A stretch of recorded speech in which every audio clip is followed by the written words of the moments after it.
vivent les vacances. Vous allez donc pouvoir vous détendre. Et attention, parce que ce petit moment de détente pourrait bien devenir un véritable cauchemar. Comment éviter les pièges sur Internet? On se dit tout avec notre spécialiste Damien Bancal.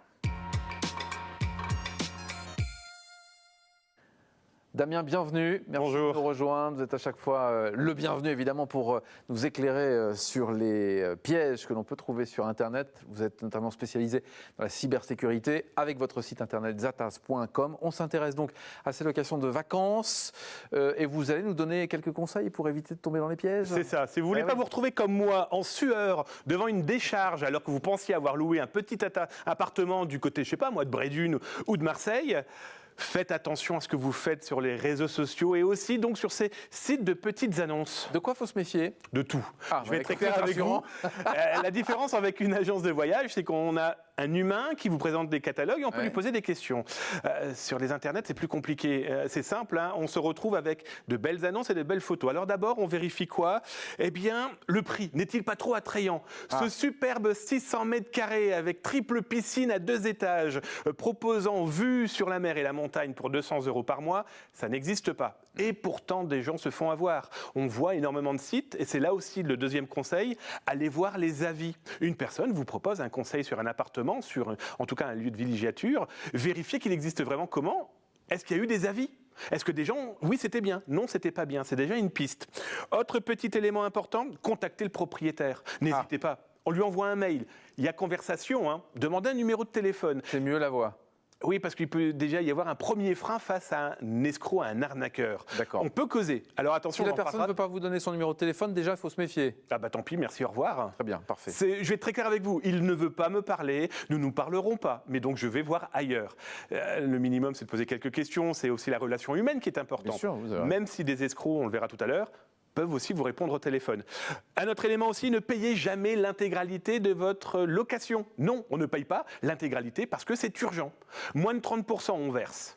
D'accord. Mais pas plus. Ok. On ne paye pas par des moyens électroniques ou, on va dire, atypiques comme Western Union. Ce système bancaire est très bien, mais si quelqu'un vous dit « payez votre location par ce moyen », dites-vous clairement qu'au-dessus de votre tête, une énorme ampoule rouge clignote en vous disant « arnaque, arnaque, arnaque », soyons très clairs. Ça va partir à l'autre bout du monde, souvent. Ah, c'est clair que ça va partir très très loin. Il existe un site où on peut vérifier des locations Oui. Alors je vous ai trouvé un petit site qui s'appelle classement.atout-france.fr. Notre réalisateur préféré l'a affiché à l'écran. Ça vous donnera au moins les lieux de villégiature, en tout cas les appartements, les locations licites et existants, en tout cas en France. D'accord. À l'étranger, c'est plus compliqué. C'est pour ça qu'il est important de voir si les sites internet proposent aussi ce qu'on va appeler des moyens de se protéger face aux escroqueries. C'est-à-dire ?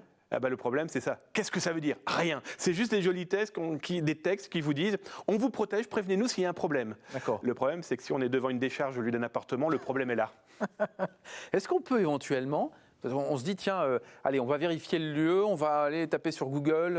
C'est bien ça ou pas? Oui, prenons Google Maps par exemple. On vous a donné une adresse de cet appartement. Eh bien, vous tapez l'adresse et vous verrez si effectivement cet appartement existe. J'ai des cas très concrets du côté de l'Afrique du Nord où des gens se sont retrouvés à taper l'adresse. Heureusement, parce qu'ils se sont retrouvés face au désert. Alors on pourrait se dire, l'hôtel venait d'être construit. Non, non, croyez-moi, il n'était pas construit du tout. Souvent, il y a de jolies photos. Oui. On peut les vérifier? Important, très important. Là, on va vous montrer Brandon. Brandon est devenu mon super nouveau copain. Vous savez, ce fameux copain imaginaire qui nous parle des fois le soir. Pas vous, moi oui. Qui est Brandon alors? Brandon, voilà, Brandon me propose un superbe appartement pour vraiment 2 francs 6 sous à Kuala Lumpur. Bon, c'est loin, mais cet exemple est très concret parce qu'il est au moment où on se parle. Et Brandon, quand on regarde la petite annonce et les photos, c'est l'un des moyens que vous allez utiliser pour vous dire, tiens, il y a un piège. Brandon, là, on voit qu'en fait, c'est une charmante jeune femme asiatique. Je n'ai rien contre les jeunes femmes qui c'est la photo de son profil. Oui, et il est là le piège. Mon escroc, pas très malin, s'est dit tiens, je vais mettre une photo de femme avec un prénom qui n'a strictement rien à faire. C'est vraiment pas mal pour le coup. Ah bah non, c'est comme si moi on m'appelait Damien et j'étais blonde, ça se saurait. Et ben là, c'est exactement le même principe. L'autre exemple, c'est les photos qu'il a pu diffuser. Et là, on va vous le montrer avec Google Images. Très simple. Vous allez dans Google et vous tapez Google Images. Et tout en haut, vous allez avoir un petit appareil photo qui apparaît. Et quand je clique, j'ai envoyé la photo. que Brandon m'a proposé. Et là, Google Images me dit, mais attendez, c'est pas bon, c'est pas Kuala Lumpur. C'est un hôtel en Thaïlande. Et là, ça peut fonctionner pour tout. Ah oui. Un camping, un hôtel en France, si jamais la photo existe, vous le saurez. Et d'autant plus, vous pouvez voir là, hein, Google me dit, ben non, c'est pas Kuala Lumpur. Hein. C'est en Thaïlande, c'est à droite, à gauche. La photo est réutilisée pour des escroqueries. Ah, donc il est allé piquer les photos ailleurs pour en faire sa propre annonce. Vous vous souvenez de notre histoire de petit chat? Il y a fort longtemps, on expliquait ce genre d'arnaque. Effectivement. Utilisez ça aussi pour vos vacances. Bon, d'autres choses pour se méfier, d'autres choses qui doivent nous alerter. Important, c'est aussi ceux qui louent. Pensez à ça, ceux qui ont des chambres d'hôtes. Et là, je vais vous expliquer ce que j'ai fait il y a 15 jours. J'ai créé une fausse chambre d'hôte sur les internets. J'ai très vite eu des gens qui m'ont dit « on veut louer ». Et j'ai une personne qui m'a dit « je loue toute la semaine, banco, vas-y, donne des sous ». Je marie ma fille. Ah, le problème, c'est qu'il ne me reste plus qu'un seul chèque. Je vous l'envoie. Et j'ai reçu un chèque. Donc on se résume, vous êtes loueur d'une chambre d'hôte. C'est ça. Quelqu'un vous contacte, vous dit « il me reste un chèque ». D'une valeur de combien? Alors là, je vous le donne. Il m'a dit, voilà, il me reste 1 500 € sur ce chèque et renvoyez-moi 500 € par un moyen détourné. Là, c'était, on l'a dit tout à l'heure, Western Union. Alors la personne s'est dit, bon voilà, j'ai 1 000 € pour mon logement, parfait, je mets mon chèque à la banque, je lui envoie cet argent liquide qu'il a besoin, il lui restait plus qu'un chèque. Et le problème, c'est que 3 jours plus tard, la banque dit, mais attendez, votre chèque, il n'est pas bon. Soit il est faux, soit il est volé, soit il est sans provision. Et vous, il fait vrai. Hein. Ah, mais c'est comme une certaine boisson, il a le goût, tout ce qu'on veut. Hein. Sauf que les 500 €, eh bien, vous prenez votre doigt et vous faites sous le nez. C'est ça. Terminé. Donc, si quelqu'un vous donne un peu plus, méfiez-vous, c'est une arnaque. N'hésitez pas à déposer plainte, n'hésitez pas à demander de l'aide de la Direction générale de la répression des fraudes, qui peut être aussi de très bons conseils, mais soyez vigilants.